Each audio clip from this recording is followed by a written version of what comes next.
Hello friends, welcome. This is Neetu Kumari. तो आज हम करने वाले हैं उच्चारण स्थान के बारे में बात कि किस तरह से हम अपने जो मुख है, हमारा जो मुंह है, उससे किस तरह से हम शब्दों को बोलते हैं या हम बातचीत करते हैं। तो इन सभी के बारे में हम यहाँ पर बातचीत करेंगे, क्योंकि आप बहुत सारे शब्दों को जब बोलते हो तो हमारे फेस में से बहुत सारे पार्ट्स होते हैं जहाँ से जो मुंह से हवा है वो टकरा कर बाहर निकलती है, तब जाके एक साउंड बनती है। तो उसी चीज़ के बारे में जो हम यहाँ पर आज डिस्कस करने वाले हैं। सबसे पहले हम थोड़ा सा इंट्रोडक्शन समझ लेते हैं। उच्चारण की शिक्षा बोलचाल और वाचन की शिक्षा का महत्वपूर्ण अंग है। शुद्ध उच्चारण के बिना शुद्ध वाचन एवं लेखक संभव नहीं है। अतः उच्चारण की शिक्षा मुखी एवं वाचन की शिक्षा का महत्वपूर्ण अंग है। प्रत्येक वर्षा का अपना ध्वनि तत्व होता है। भिन्न भिन्न ध्वनियों के लिए भिन्न भिन्न अक्षर या समूह निश्चित होते हैं। देवनागरी लिपि एवं भाषा का ध्वनि तत्व बड़ा ही वैज्ञानिक है। इसमें विशेष अक्षर का उच्चारण निश्चित होता है। यदि हम सब उच्चारण की ओर ध्यान नहीं देंगे तो भाषा का अपना अस्तित्व रूप नहीं होगा। कहने का मतलब ये है कि जो उच्चारण होता है, उच्चारण का मतलब होता है बोलना, स्पीकिंग। जो स्पीकिंग होता है उसमें जो हम बोलचाल करते हैं, जो हम चीज़ों की लेकर बातचीत करते हैं आपस में, वो बहुत ज़्यादा ज़रूरी है। क्योंकि अब बहुत सारे, जैसे मैं प की बात करूँ, जो प हमारा एक अक्षर आ जाता है, ठीक है, या फिर इसको हम वर्ण कहें या व्यंजन कहें, तो इसको बोलने के लिए हमारे जो होंठ हैं उनका यूज़ होता है। और जब प आप करते हो तो आपके मुंह की जो हवा है वो बिना रुकावट के आपके गले से बाहर निकल जाती है। तो उच्चारण स्थान जो है हमारे बोलचाल में बहुत ही इंपॉर्टेंट रोल प्ले करता है। आपने देखा होगा कुछ बच्चे ऐसे होते हैं, कुछ लोग ऐसे होते हैं जो कि स को फ बोलते हैं। जैसे उनका नाम सुमित है तो वो फुमित बोलेंगे, वो स को फ बोल ही नहीं पाते हैं, सॉरी, स को स बोल ही नहीं पाते हैं, वो उसको फ बोलते हैं। तो ऐसी कुछ उच्चारण संबंधी परेशानियां भी हो जाती हैं जिसकी वजह से आप बोलचाल में थोड़े हिचकिचाते हैं।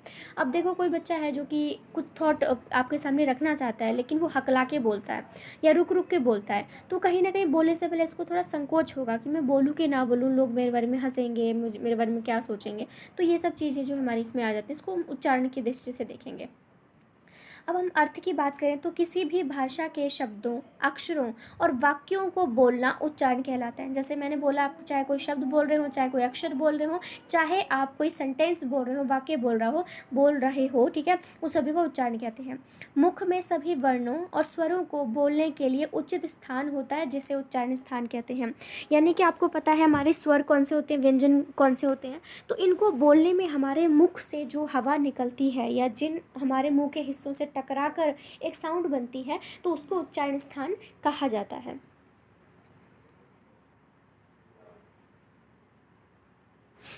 उच्चारण के विभिन्न सोपान, सोपान का मतलब स्टेप होता है। तो लिखा है कि उच्चारण यानी कि बोलने के लिए सबसे पहले, इसने इसके अकॉर्डिंग पढ़ें तो उच्चारण करने से पहले बोलने वाले के मन में विचारों का जन्म होता है। ऑफकोर्स सिंपल सी बात है कि जब आप कोई सेंटेंस बोलते हो तो बोलने से पहले आपके मन में वो सेंटेंस आता है ना, कि अच्छा मैं सर को ये चीज़ बोलता हूँ। मतलब सिंपल सी बात है कि बोलने से पहले जो है आपके दिमाग में वो चीज़ आती है, तब जाके अपने मुंह से उस सेंटेंस को आप निकालते हो। विचारों की अभिव्यक्ति शब्दों के माध्यम से होती है। शब्द किसी सार्थक के परिचायक होते हैं। वास्तव में शब्द अर्थ एक ही वस्तु के दो पहलू हैं। बोलने वाले के मन में बोलने की इच्छा पैदा होती है, ठीक है। बोलने के प्रयत्न से हृदय स्थल में वायु में प्रकंपन होता है। अभिप्राय यह है कि वायु फेफड़ों से निकलकर गले में तरंगित होकर उच्चारण को जन्म देती है। मतलब ये है कि हमारी जो आवाज़ है, जो हम साउंड करते हैं, वो हमारे फेफड़ों से निकलकर गले में थोड़ी सी कंपन होती है, तब जाके हमारे मुख के कुछ हिस्से होते हैं जहाँ से टकरा कर हम साउंड को बोल पाते हैं, ठीक है। आगे मैं आपको बहुत अच्छे से मैंने एक स्ट्रक्चर बनाया हुआ है जिसके ज़रिए मैं आपको बताती हूँ कि कैसे मैं बताने की कोशिश करूँ तो आप समझ पाओगे। अब कुछ और चीज़ों के बारे में बात कर लेते हैं कि बाहर निकलती हुई वायु जब तरंगित होती है तो उसे ध्वनि कहते हैं। यानी कि जब कोई भी हमारे मुंह की जो हवा है जब टकरा जाती है हमारे गले में, जो थोड़ी कंपन महसूस होती है, तो फिर एक साउंड निकलती है, ठीक है। यह ध्वनि मुख के विभिन्न अवयवों के साथ टकराकर विभिन्न रूप धारण करती है। यह विभिन्न रूप ही उच्चारण ही ध्वनियाँ हैं और इन्हीं ध्वनियों के कारण ही भाषा का अस्तित्व बना है।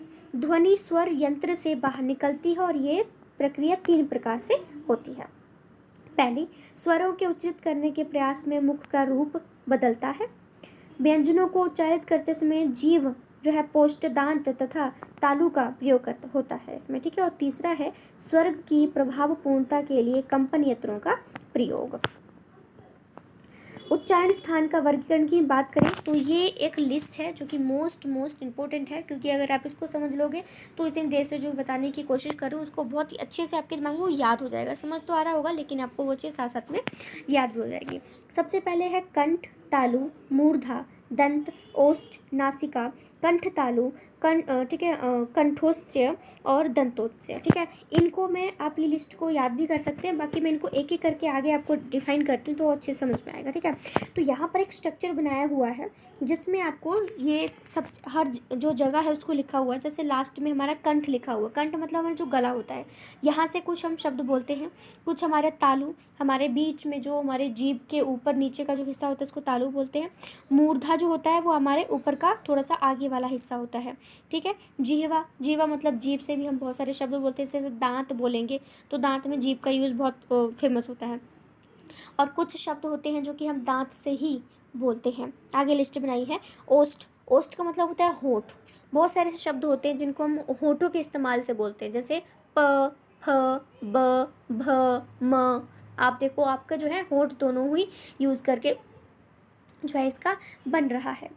उच्चारण के स्थान को यदि आधार माने तो वर्णों के अवरोधक स्थान मुख्यतः कंठ, जिह्वा, मूर्धा, तालु, ओष्ठ और नासिका हैं। ठीक है, जैसे कि आप यहाँ पे देख भी सकते हैं। अब ये देखिए कितना इंटरेस्टिंग वे में बनाया गया है। सबसे पहले नासिका, नासिका मतलब होता है ऐसे शब्द जिनको हम नाक से बोलते हैं, जैसे य, र, ल, व, अंग, अण, ज्ञ। ठीक है, तो इनको भी हम नाक से ही बोलते हैं। ठीक है, ओके। फिर है दंतमूल, दंतमूल में होता है कि ये शब्द ऐसे होते हैं या वर्ण हम लोग कहें या व्यंजन कहें जिनको हम अपने दांत से बोलते हैं, जैसे र। ठीक है, र, ल, इस तरह से दंतमूल आ जाता है। ठीक है, दंते भी आ जाता है इसमें, तवर्ग वाली जो लिस्ट है वो आ जाती है। वैसे भी आप बहुत सारी चीज़ों को यहाँ पे देख सकते हैं जो कि हमारे हिस्से, मैं जैसे कि मैंने आपको पहले बोला कि हमारे मुंह के बहुत सारे ऐसे हिस्से होते हैं जिनको हम नासिका, कंठ, तालु, मूर्धा, ओष्ठ ऐसे शब्दों से बुलाते हैं, जहाँ से टकरा टकरा कर जो हमारी हवा है वो सेंटेंस को फॉर्मेट करती है, बनाती है। स्वरतंत्र मुखी, वह वर्ण जिसका उच्चारण स्वर तंत्र मुख से किया जाता है उसे स्वर तंत्र मुखी कहते हैं। हिंदी वर्णमाला में केवल ह इस श्रेणी में आता है, यानी हमारे गले से सीधा ह। तो इसमें जब आप ह बोलते हो तो आपके जो गला है वहाँ पे आपको थोड़ा जोर महसूस होगा। बोल के देखिए ह। ठीक है, ह, तो आपको थोड़ा सा जोर महसूस होगा। इससे सिर्फ ह ही ऐसा जिससे बोला जाता है। कंठ, इस श्रेणी में वे सभी वर्ण शामिल किए जाते हैं जिनका उच्चारण हम गले से करते हैं।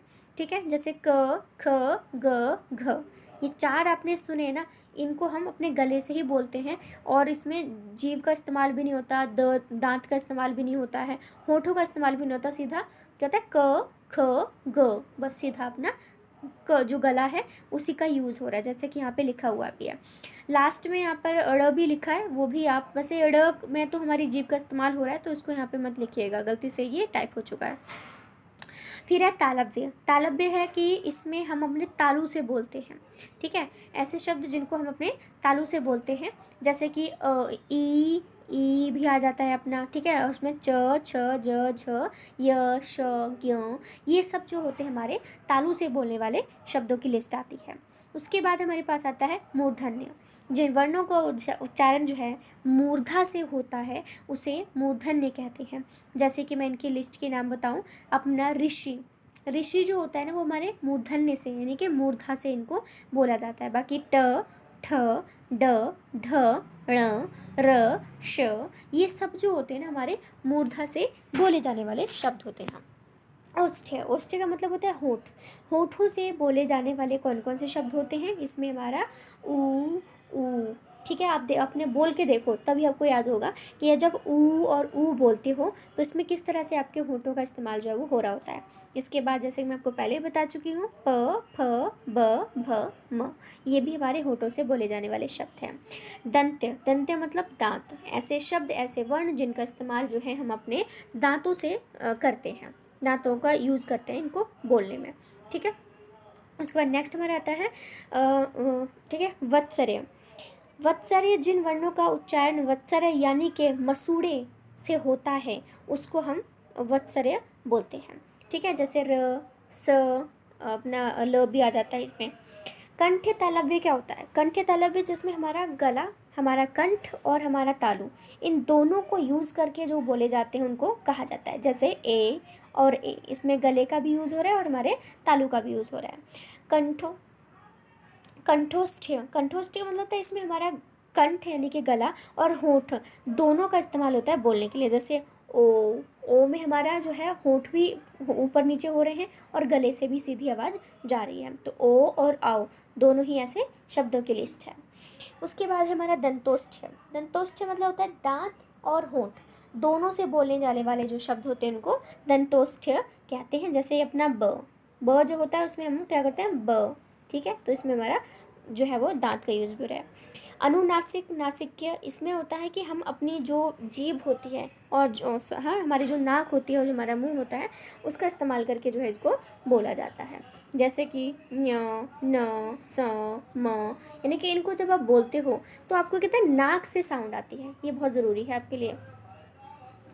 अब हम कंक्लूज़न की बात करें तो इसमें बात है कि उच्चारण की शिक्षा हिंदी भाषा शिक्षण का महत्वपूर्ण अंग है। ऑफ कोर्स जब आप इसको उच्चारित करते हो, जब आपको ये कुछ बेसिक शब्द बोलने आएंगे तभी आप आगे कोई वाक्य बोल पाओगे, कोई आप फीलिंग्स को शेयर कर पाओगे, किसी से बातचीत कर पाओगे।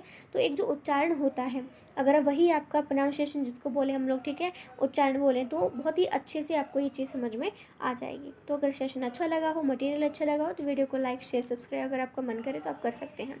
So thank you so much. और ऐसे ही मेरे चैनल पर आप वीडियोस देख सकते हैं, जैसे मैंने भरमार वीडियो की डाल रखी हुई है, बहुत सारी वीडियोस हैं जो आपको मेरे चैनल पर मिल जाएगी। अगर आपको टाइम मिले तो एक बार सर्च भी कर सकते हैं। Thank you.